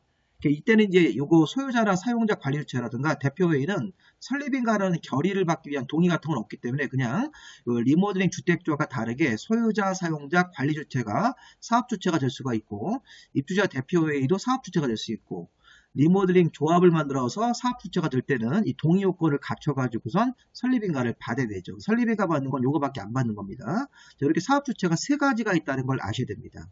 자, 그리고 또 추가로 봐야 될 것은 자, 리모델링 주택조합이 설립인가를 받을 때는 각동별 과반과 전체 3분의 2인데 자, 조합이 설립인가를 받고 그 다음 절차가 뭡니까? 리모델링 사업을 하면서 기존 주택을 고치면서 추가적으로 더 짓는 개수가 30개 이상이면 사업계획 승인을 신청하는 거고 자, 리모델링 사업을 하면서 29개 이하로 주택이 증가되는 게 29개 이하일 때는 증가되는 게 없거나 증가되는 개수가 29개 이하면 리모델링 허가로 가야 되죠. 그럼 이렇게 리모델링 주택조합은 설립인가를 받을 때 동의를 얻고 리모델링 허가를 받을 때 이 동의 요건을 한 번 더 갖춰야 됩니다. 자, 각동별 50%, 전체 75% 이상 동의가 리모델링 조합이 설립인가를 받은 후 리모델링 여기 허가라든가 요 사업계획 승인을 얻을 때 추가적으로 얻어야 되는 동의니까 리모델링 조합 받을 때는 설립인가 받을 때 각동별 과반, 전체 3분의 2 리모델링 허가를 얻을 때 자, 각동별 50%, 전체 75%라는 동의를 얻어야 됩니다. 두 개를 다 얻어야 됩니다. 자, 근데 우리가 소유자, 사용자, 관리 주체하고 입주자 대표회의는 이런 설립인가라는 게 없기 때문에 동의는 따로 없고 대신 리모델링 허가를 받을 때는 입주자의 전원 동의하고 입주자 대표회의가 사업할 때는 소유자 전원 동의이기 때문에 얘네들은 다 전원 동의로 처리하시면 됩니다. 그리고 잘 보셔야 됩니다. 1번 소유자, 사용자, 관리 주체가 사업할 때는 자, 설립인가라는 건 없기 때문에 따로 동의 안 챙기고 소유자, 사용자, 관리 주체가 리모델링 허가라는 거라든가 리모델링 사업계획 승인 같은 걸 신청할 때는 그때는 이 입주자 전원 동의를 받아서 리모델링 허가를 신청하든지 사업계획 승인을 신청한다고 해석하시면 되겠고 입주자 대표회의도 설립인가를 안 받고 그러니까 동의는 따로 없고 이 소유자 전원 동의 얻어가지고 리모델링 허가라는 걸 신청하도록 되어 있습니다. 자, 이 허가 신청은 개수가 30개 이상이면 사업계획 승인으로 바뀌는 거고요. 자, 리모델링 조합은 설립인가 받을 때 각동별 과반수 전체 소유자 3분의 2 이상 동의 받고 리모델링 허가 받을 때 이렇게 전원 동의가 아니라 각동별 50% 이상이고 전체 75% 이상 동의를 얻어야 됩니다. 이런 식으로 해가지고 이 동의 요건을 정의하고 리모델링 사업 주체가 이렇게 3개가 있다는 것을 아셔야 됩니다. 자, 리모델링의 종류는 대선형이 있고 세대 면적 증가형이 있고 세대 수 증가형이 있는 것이고요. 다시 한번 보세요. 자, 리모델링 사업 주체. 자, 좀 전에 한 거 반복입니다. 자, 리모델링 사업 주체가 보시면 소유자, 사용자, 관리 주체가 사업할 때는 자, 별도의 설립인가라는 건 없기 때문에 동의 안 챙기고 자, 리모델링 허가라는 걸 받을 때 요 리모델링 허가라든가 사업계획 승인 받을 때는 입주자 전원 동의 이렇게 자, 그 다음에 여기 3번 자, 여기 보면 입주자 대표회의도 설립인가는 없기 때문에 별도의 동의는 없고 자, 만약에 허가 받을 때는 이 전원 동의, 소유자 전원 동의네요. 입주자 전원, 소유자 전원 동의 이런 식으로 바꾸고 자, 리모델링 조합이 사업을 할 때는 설립인가를 먼저 받고 리모델링 허가라는 걸 신청하도록 되어 있습니다. 자, 이럴 때는 리모델링 조합이 설립인가 받을 때는 각동별 과반수 전체 3분의 2고 그 다음에 리모델링 허가 신청할 때는 전원이 아니라 각 동별 50% 이상 전체 75% 동의 얻어가지고 리모델링 허가나 사업계획 승인 같은 걸 신청할 수가 있다. 이렇게 해서 보시면 되겠습니다. 자, 그 다음에 자, 리모델링 시공자 선정, 리모델링도 이제 건설회사가 선정이 돼야 되죠. 자, 리모델링 주택조합의 총회나 전원 동의를 받은 소유자 전원 동의 받은 입주자 대표회의가 이 건설업자를 시공자로 선정을 해야 됩니다. 경쟁 입찰 방식으로. 자, 다만 요 2회 이상 경쟁 입찰을 했는데 시공자가 이렇게 선정되지 않거나 시공자가 한 명밖에 없다 그러면 그때는 이제 우리가 경쟁 입찰 아니고 다른 방식으로도 선정할 수 있다고 봐야 됩니다. 자, 그 다음 우리가 리모델링 조합의 설립인가 시 동의. 요거 아까 한 것도 또 한 번 나왔네요. 자, 리모델링은 설립인가 받을 때 이게 이 전체 구분 소유자 의결권의 각 3분의 2이고 각 동별 구분 소유자 의결권의 각 과반수인데 자, 요 내용이 요거랑 같은 겁니다. 여기. 아까 요거 제가 이제 줄여서 이걸 쓴 겁니다. 각동별. 그냥 이렇게 하시면 돼요. 각동별 과반수 여기 보시면 각동별 원래 구분 소유자 및 의결권의 각 과반수인데 이게 복잡하니까 그냥 각동별 과반수 전체 3분의 2 이렇게 위에 거랑 순서가 좀 바뀌어 있는데 각동별 과반 전체 3분의 2 동이고 리모델링 조합이 허가라든가 승인 같은 거 받을 때는 각동별 50% 전체 75% 동의를 얻어야 된다. 이렇게 해서 요거 리모델링은 동의 요건을 두 개를 좀 이렇게 조합은 두 가지를 좀 정리하셔야 됩니다. 자, 그 다음에 요거 6, 7, 8번도 이것도 중요합니다. 자, 지금 안전진단. 자, 리모델링 사업할 때도 이런 안전진단이라는 게 있습니다. 자, 이게 우리 정익법에서는 이제 재건축 진단으로 바뀌었는데 리모델링 그냥 안전진단이라고 하시면 됩니다. 그리고 증축형 리모델링일 때는 시장문수구청장한테 안전진단을 신청해야 되고 자, 이 권리변동 계획을 제출하는 것은 세대수 증가형일 때 제출한다. 자, 보세요. 그러니까 증축형 리모델링은 세대 면적 증가형 여기 30% 이내, 세대수 증가형 15% 이내 이 둘 다 해당되는 겁니다. 그러면 리모델링을 증축형으로 할 때는 세대수든 세대 면적에는 모두 다 안전진단을 신청해서 받아야 됩니다. 신구청장한테. 자, 그런데 권리변동계획이라는 거 하는 것은 세대수 증가형, 세대 면적은 아니고 세대수 증가형일 때만 권리변동계획을 만들어서 시장문수구청장한테 제출하는 겁니다. 이 권리변동계획이 뭐냐면 아까 세대수 증가형 할 때 제가 기존 세대수가 500세대면 15%를 더 짓기 때문에 575세대가 되면 이게 대지 지분이 바뀝니다. 리모델링 하기 전에는 500분의 1의 지분이 있었는데 땅 지분이 이게 575분의 1로 대지 지분이 바뀌니까 그런 거에 대해서 관련 내용을 적은 권리변동 계획을 만들라는 겁니다. 그러니까 우리가 세대 면적 증가형은 세대수가 늘어나진 않기 때문에 권리변동 계획을 안 만들고 이 권리변동 계획은 세대수 증가형일 때 이 대지 지분 같은 게 바뀌기 때문에 그런 것들에 대한 내용을 적은 권리변동 계획을 만들어서 시군구청장한테 제출해야 됩니다. 자, 안전진단은 증축형 리모델링 모두 다 안전진단을 신청합니다. 세대 면적 증가형이든 세대수든. 근데 권리변동 계획은 이 세대수 증가형일 때만 이걸 만들어서 제출해야 된다. 자, 심의 보세요. 심의는 세대수 증가형 중에서 50세대 이상으로 세대수가 증가되면 시군구 도시계획위원회 심의를 거쳐야 됩니다. 자, 이게 이제 아까 세대수 증가형일 때는 권리변동 계획을 만들어서 제출하고 또 세대수 증가형 중에서 50세대 이상으로만 증가되는 그런 경우라면 이게 도시계획위원회 심의까지 얻어야 된다. 이렇게 해서 보시면 되겠습니다. 리모델링 허가라든가 승인 같은 거 내줄 때. 자, 리모델링 기본계획이라는 게 있고 리모델링 지원센터라는 게 있는데 리모델링 기본계획은 여기 특별광역 대도시가 10년 단위로 수립하고 5년마다 타당성을 검토하도록 되어 있습니다. 자, 대도시가 아닌 시의 시장은 도지사가 필요하다고 인정을 하면 이걸 수립하도록 되어 있고요. 자, 기본적으로 리모델링 기본계획은 특별시, 광역시, 대도시가 10년 단위로 5년마다 타당성 같은 것들을 검토하면서 리모델링 기본계획이라는 걸 작성하도록 되어 있습니다. 자, 리모델링 지원센터는 시군구청장이 설치 운영을 해야 됩니다. 리모델링 사업에 대해서 각종 지원 같은 걸 해주기 위해서.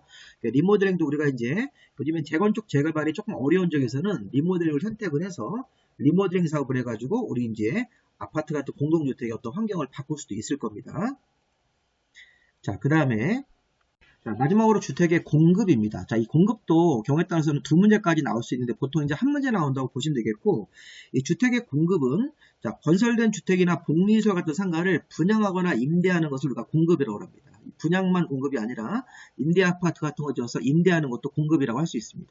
자, 문제는 주택을 공급, 다른 말로 얘기하면 입주자 모집입니다. 우리나라에서는 이제 공급을 할 때 선분양을 하기 때문에 입주자를 먼저 모집을 해야 되는데, 자, 공급을 하기 위해서 입주자 모집 같은 거 할 때는 사업 주체가 입주자를 모집하려면 시군구청장한테 입주자 모집 승인을 받아야 된다. 다만 이 복리설 같은 상가를 입주자 모집할 때는 신고를 얻고 입주자 모집이라는 걸 한다. 자, 우리가 앞에서 건설할 때는 뭐 사업계획 승인 이런 게 있었죠. 우리 앞에서 이제 건설 같은 거 할 때는 사업계획 승인이죠. 이렇게 사업계획 승인인데, 공급 파트로 가면 보통 이제 공급을 사업계획 승인 나오고 이렇게 공사를 착수하는 요 사이에 이제 공급이 보통 들어갑니다.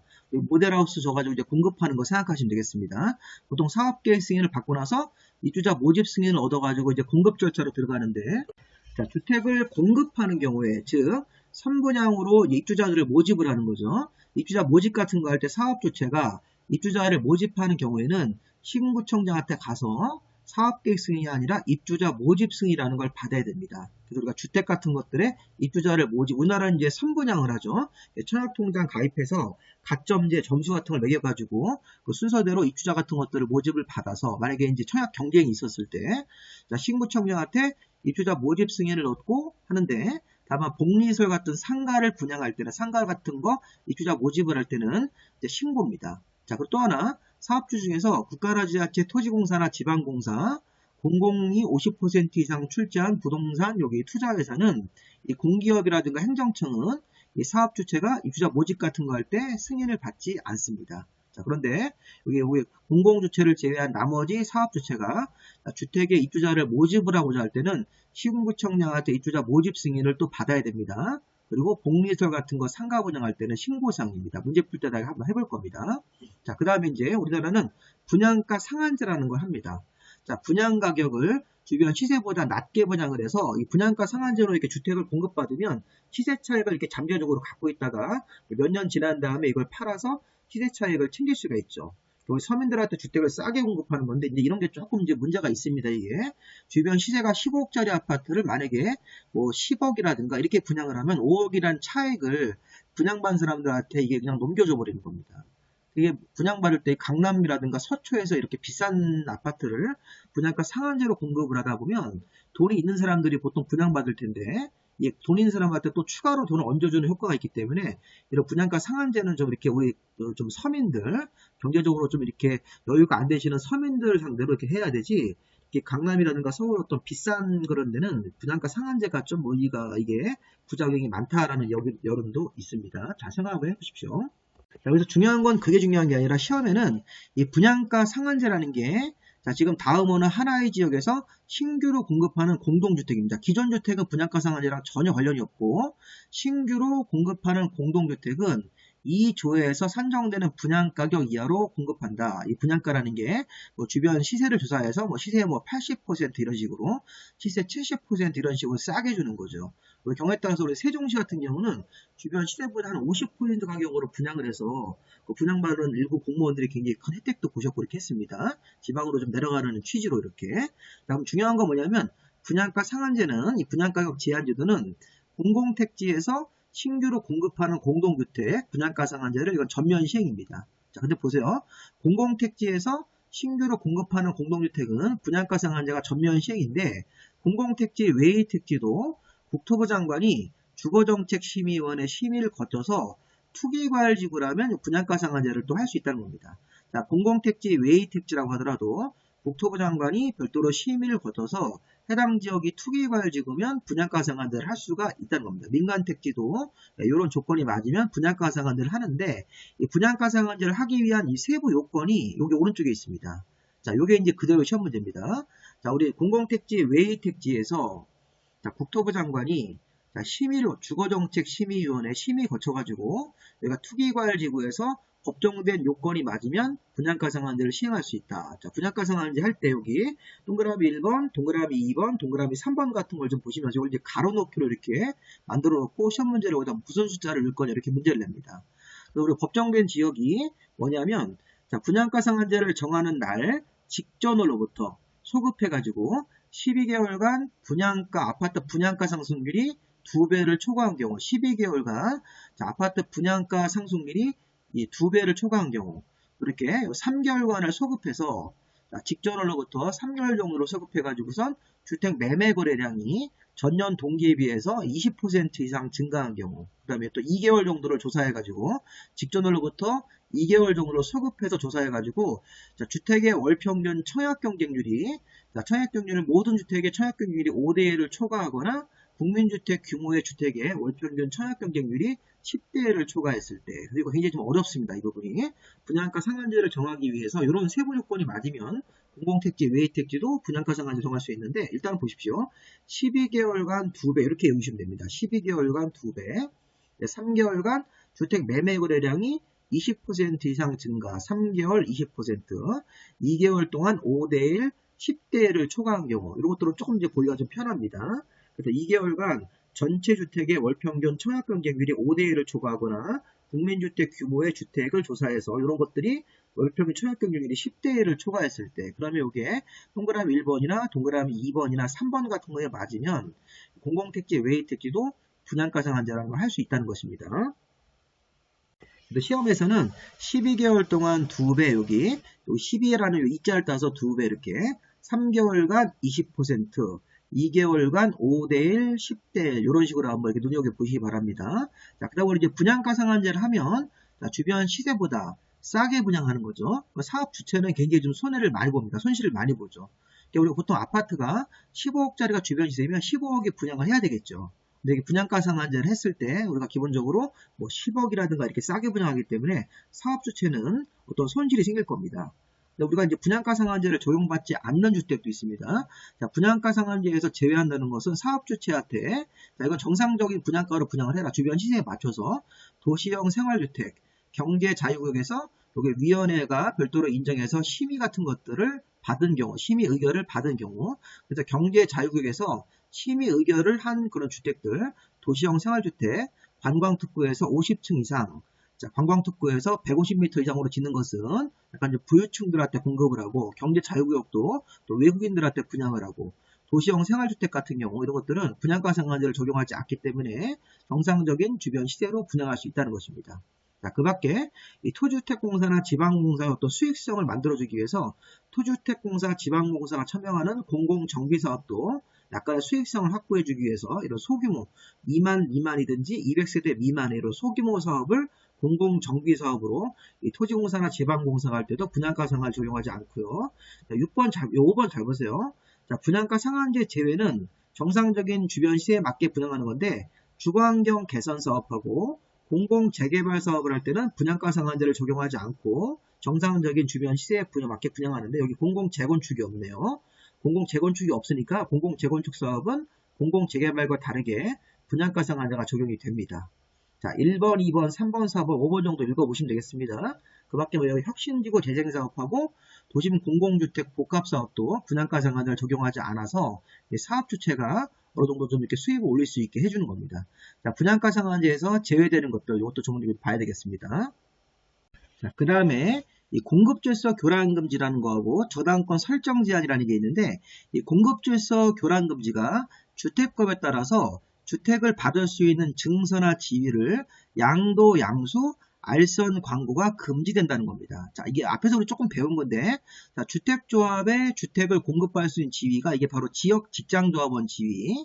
자, 주택 상환사채. 우리 앞에서 주택 상환사채는 양도가 기본적으로 금지되어 있죠. 그리고 주택조합원의 주택 공급받는 지위도 교체가 안 됩니다. 우리 앞에서 배운 겁니다. 자, 그러면 주택조합원의 주택을 받을 수 있는 지위니까 지역 직장조합원 지위는 기본적으로 설립인가 후 교체가 안 된다. 부득이한 사유는 교체할 수 있다. 부득이한 사유가 아닌 이유로 이 주택조합원의 지위를 다른 사람한테 넘겨서 팔고 주택 상환사채를 부득이한 사유가 아닌 이유로 이걸 양도, 양수 같은 거 하면 이게 바로 3년 이하의 징역 3천만 원으로 처벌합니다. 이게 이제 투기로 봅니다. 자, 입주자 저축증서인 청약통장, 무허 건물 확인서, 무허 건물을 가지고 있다가 강제 철거당하면서 이 확인서를 받으면 주택을 받을 수 있는 지위가 됩니다. 또 이주대책자, 우리가 뭐 서울시가 어떤 사업을 하면서 이주대책자라는 확인서를 줍니다. 강제로 이렇게 철거하면서 이런 거 확인서라든가 무허 건물 확인서를 갖고 있으면 청약통장 없이도 잘 보세요. 자, 주택조합원의 지위, 지역 직장조합원 지위, 주택 상환사채 같은 것들을 토지공사나 등록사업자가 발행하는데 그걸 내가 갖고 있다. 그 다음에 무허 건물 확인서, 이주택자 확인서라는 거는 내가 강제 철거당하면서 확인서를 받아가지고 주택을 받을 수 있는 증서입니다. 자, 이런 증서나 지위를 가지고 있으면 청약통장 같은 거 없더라도 뭐 1순위, 2순위 같은 거 안 따지고 가점 안 따지고도 주택을 받을 수 있기 때문에 이런 거를 양도양수하는 것은 이거는 법적으로 금지 행위로 합니다. 자, 중간에 알선 광고도 안 됩니다. 자, 위반했을 때는 3년 이하의 징역 3천만 원 벌금이고, 다만 이거 위반해서 얻은 이익의 3배가 3천만 원을 초과하면 그 3배 해당하는 금액으로 처벌할 수도 있습니다. 원래는 이제 3천만 원 이하의 벌금인데 위반을 해서 얻은 이익이 만약에 2천만 원이다.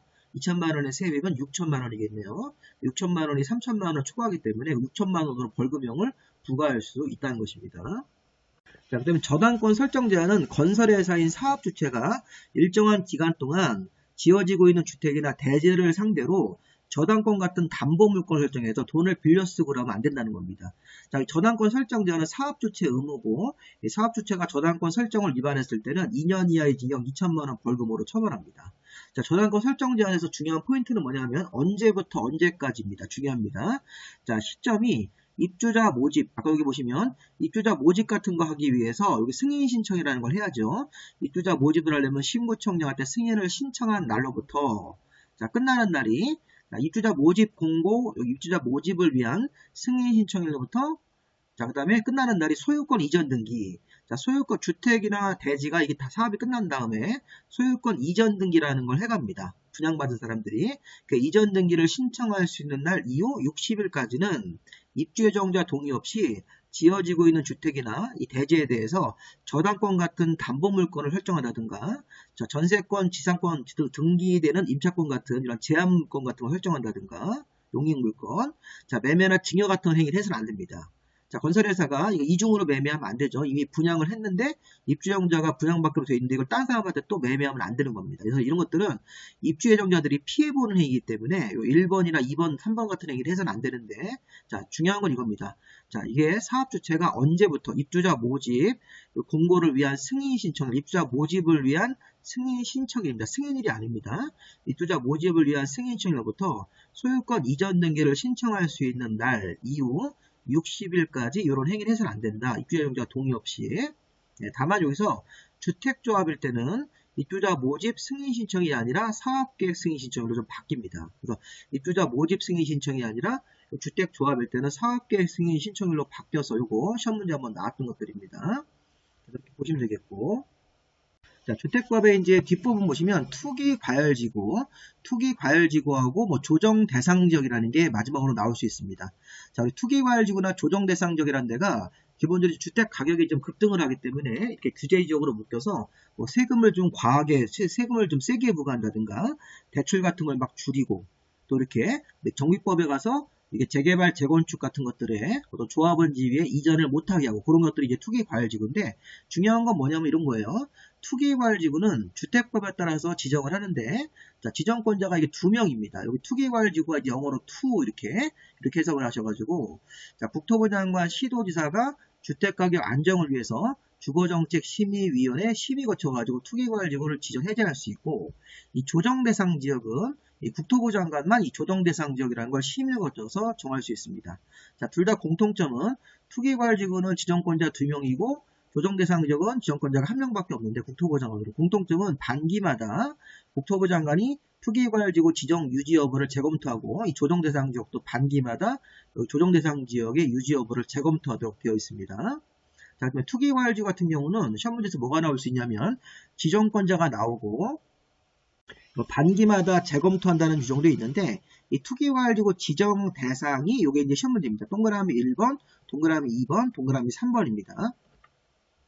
자, 투기과열지구를 정할 때는 여기 1번 보세요. 자, 투기과열지구 지정하는 날 직전으로부터 소급해서 2개월간 자, 주택의 월평균 청약경쟁률이 모두 5대1을 초과하나 국민주택 규모의 주택을 조사해서 청약경쟁률이 10대1을 초과하는 거 이거 뭐랑 같습니까? 이게 아까 투기과열지구 지정 대상이 분양가 상한제, 공공택지, 외의택지에서 분양가 상한제하는 요 3번하고 같습니다. 그래서 보시면 12개월, 여기 보시면 2개월간 5대1, 10대1을 초과하는 점, 요거 하나를 좀 챙겨가지고 요게 아까 분양가 상한제 정하는 그거랑 요건이 같습니다. 자, 두 번째 보시면 주택의 분양 실적이 직전월보다 30% 이상 감소했다. 자, 주택 분양 실적이 전달보다 30% 이상 감소하면 이번 달부터 공급이 위축되기 때문에 주택 가격이 올라갈 가능성이 있습니다. 이런 식으로.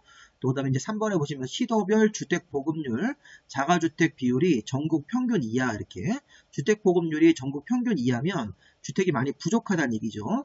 그런 경우도 이제 주택의 수요가 많아지기 때문에 주택 가격이 올라갈 수 있으니까 이런 조건이 맞으면 이 투기과열지구라는 걸 정할 수가 있다. 그래서 2개월간 5대1, 10대1 분양 실적이 직전월보다 30% 이상 감소 이런 것들을 이렇게 괄호로 이렇게 묶어가지고선 투기과열지구 지정 대상이라는 걸 할 수 있습니다. 이렇게 이걸 전국 평균 이상으로 하시면 안 됩니다. 전국 평균 이하라고 하셔야 되겠습니다. 그리고 조정 대상 지역도 국토부 장관이 심의를 거쳐서 조정 대상 지역을 정할 수 있는데 조정 대상 지역은 주택 그 가격이 급등하는 이런 과열 지역도 있고 거래가 위축되는 경우는 또 위축 지역이라는 게 별도로 있습니다. 그래서 조정 대상 지역은 제가 뒤에 가서 요것처럼 이렇게 지정하는 요건이 있는데 그 세부적인 요건을 제가 보겠습니다. 자, 그러니까 투기 과열 지구하고 조정 대상 지역이 정해졌을 때 자, 여기 두 번째 보시면 주택 등의 전매 제한이라는 규정이 있는데 이 주택 등의 전매 제한이라고 하는 건 뭐냐면 자, 이게 사업주체가 공급하는 분양주택 자, 이게 이제 청약통장을 우리가 청약통장을 이용해서 분양 신청을 넣어가지고 투기과열지구내 주택이든 조정대상 지역의 주택이든 분양가 상한제 주택이든 뭐 공공재개발로 일반 분양받는 주택이든 토지임대부 분양주택 같은 것들을 분양받았을 때 10년 범위안에서 별도로 정한 기간 동안 또 전매라든가 매매 증여 같은 것들 이런 것들이 금지됩니다. 자, 그럼 청약통장을 이용을 해서 주택을 분양받은 거고 우리 앞쪽에서 이 공급취소 교란금지로서 주택조합원의 지위, 주택상환사채, 무허건물 확인서 같은 경우는 청약통장 없이도 주택을 받을 수 있는 지위가 되는 거고 이런 거 양도양수하면 이렇게 3년 3천만 원이고 이 전매제한 같은 경우도 그렇게 우리가 이 금지라는 건 맞는데 이건 청약통장을 이용해서 분양받은 주택을 말하는 겁니다. 대표적으로 투기과열지구에서 주택, 조정대상 지역에서 분양받은 주택, 그 다음에 분양가 상한제로 싸게 분양받는 거, 공공재개발로 분양받는 주택, 이렇게 일반 분양, 토지임대 분양주택 같은 경우는 10년 범위안에서 따로 정하는 기간이 있는데 보통 이게 이제 뭐 3년 아니면 10년, 10년짜리가 토지임대 분양주택이 10년입니다. 요거 5년이 아니라 10년으로 개정됐죠. 이렇게 보시면 토지임대부 분양주택 같은 경우가 최대 10년까지 전매가 안 됩니다. 자, 다만 다음 부득이한 사유는 전매가 됩니다. 세대원이 근무나 생업, 질병치료 같은 이유로 수도권 바깥으로 세대원 전부가 이사를 나갈 때 세대원 중에 일부가 근무지가 변경 또는 생업상의 사유, 질병치료, 취약 이런 이유로 세대원 전부가 수도권 바깥으로 나가면 이 분양받은 주택을 전매 제한기간이라도 전매할 수 있다는 것입니다. 상속받은 주택을 상속받은 주택으로 세대원 전부가 이사를 나갈 때 세대원 전부가 해외로 이주할 때 이혼을 하면서 주택 등의 분양받은 주택을 배우자한테 이전시켜줄 때 이렇게 그 다음에 입주자로 선정된 집이나 주택의 일부를 배우자한테 증여할 때 우리가 이혼했을 때는 배우자한테 위자료 같은 형태로 주택의 전체를 줄 수가 있고 혼인 중에는 이 주택을 일부만 배우자한테 증여하는 경우만 불가피한 사유로 인정을 해줍니다. 그 밖에 뭐 실직, 파산, 신용불량 등으로 경제적 어려움이 있으면 이 분양받은 주택을 팔아서 해결을 해야 되기 때문에 이런 경우도 부득이한 사유로 또 인정하는 경우로 새로 이제 들어갔습니다.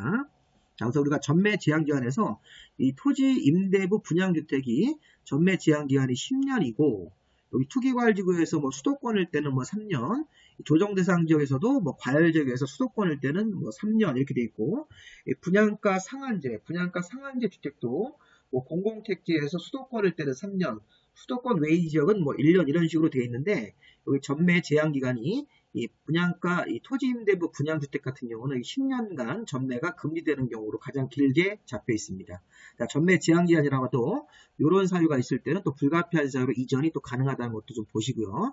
자, 조정 대상 지역 같은 것도 여기 있으니까 한번 확인해 보시고요. 자, 조정 대상 지역은 제가 따로 지정 대상 지역을 좀 보겠습니다.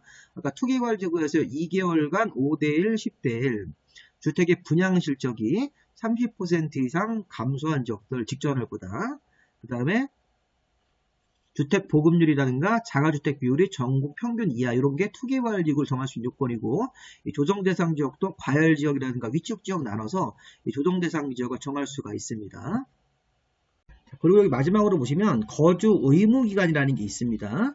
자, 전매 제한 기간하고 좀 다르게 이 수도권 내에서 분양가 상한제 주택을 분양받으면 굉장히 싸게 분양받는 거고, 토지임대부 분양주택 같은 경우도 굉장히 싸게 분양받는 것이라고 보시면 되겠습니다. 이렇게 싸게 받은 주택은 자, 최초 입주 가능한 날로부터 3년 안에 입주를 해야 됩니다. 입주 기간이 3년입니다. 그리고 5년 정도 이내에서 대통령령으로 정한 기간 동안 거주 의무라는 게 있습니다. 거주 의무. 그래서 부득이한 사유로 거주 의무 기간 안에 이주할 때는 토지주택공사한테 매입 신청을 하고, 이 토지주택공사 같은 경우가 매입을 할 때 또 매입해주는 가격이 있습니다. 자, 거주 의무 기간에서 이 토지임대부 분양주택은 5년으로 거주 기간이 정해져 있고, 이 분양가 상한제 조용주택 같은 경우는 이 수도권에서 공공택지에서 이 분양가격이 인근 주택의 매매 가격의 80% 미만일 때는 5년, 그 다음에 이 분양가 상한제로 인근 매매 가격보다 80% 이상으로 이렇게 분양받았을 때는 3년 이런 게 있는데, 이거 좀 어렵습니다. 자, 이거 수도권 내에서 분양가 상한제 조용주택이다.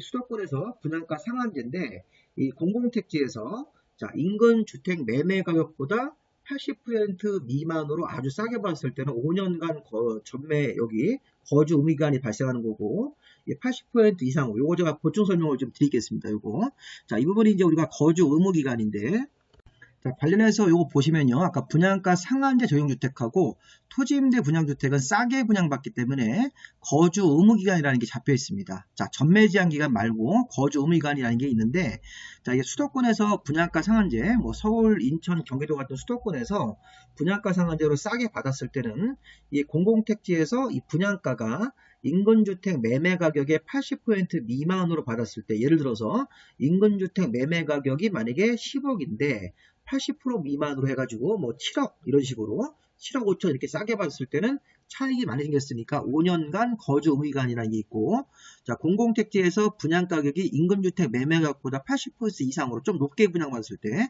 분양가 상한제는 분양가 상한제인데 이 인근주택 매매가격의 80% 이상으로 분양받았을 때는 3년간 전매 여기 거주 의무 기간이 생깁니다.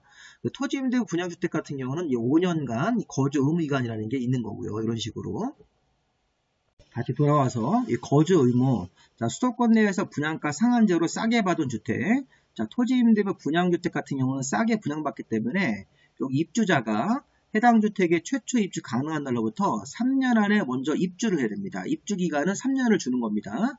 그리고 이제 5년 범위 안에서 대통령령으로 금방 보신 그 거주 의무 기간 동안 그 지역, 그 주택에 계속 거주를 해야 된다.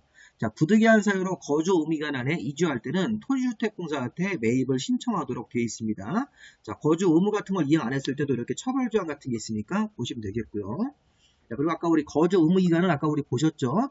특히 이제 중요한 게 이 토지임대부 분양주택 같은 경우는 이거를 그냥 5년으로 통일하고 있고, 이 분양가 상한제 같은 경우는 수도권 내에서 이 공공택지에서 분양가격이 인근주택 매매가격의 80% 미만으로 아주 싸게 받았을 때는 5년이고, 80% 이상으로 조금 비싸게 받았을 때는 3년 정도 거주 의무기간이라는 게 있습니다. 자, 이거랑 별도로 전매 제한 기간은 따로 있는 겁니다.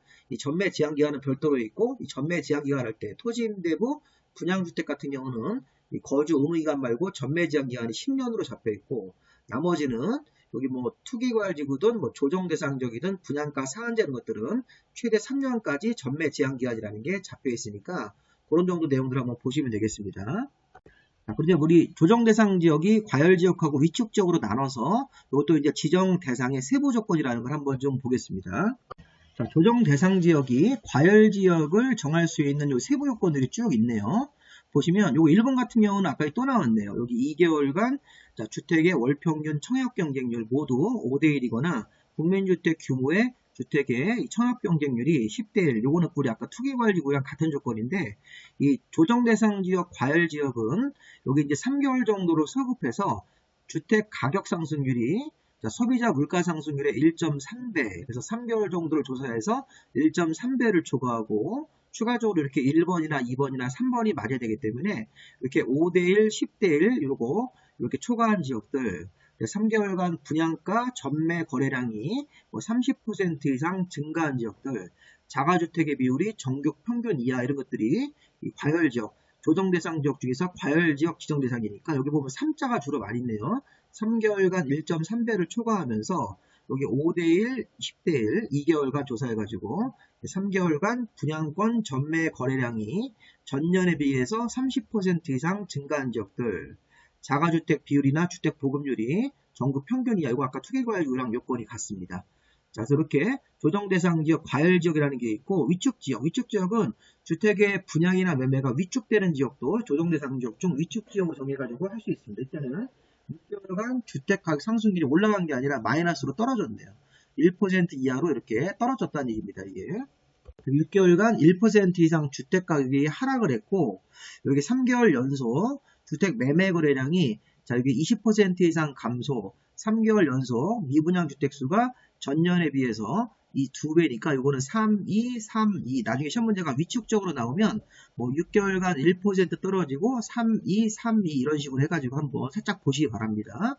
자 여기까지 해서 우리가 이제 마무리 할 건데 이게 주택의 공급에서 가장 어려운 게 여기 투기과열지구 지정 대상률 숫자 외우는 거, 조정 대상 지역도 금방 봤듯이 과열지역, 위축지역 정하는 세부 요건 이게 굉장히 어렵습니다.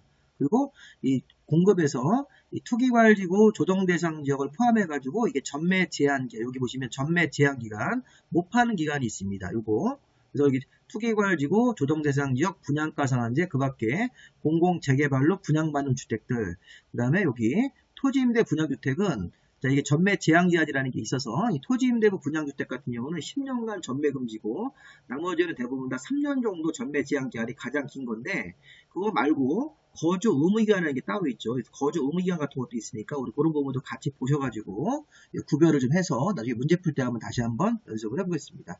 자, 공급 부분도 굉장히 어렵습니다. 이게 어려우니까 이번에서는 좀 문제가 좀 쉽게 나왔으면 하는 바람에서 마무리하겠습니다. 여기까지 하면 주택법의 핵심 내용들은 대부분 다 보신 거로 확인할 수 있습니다.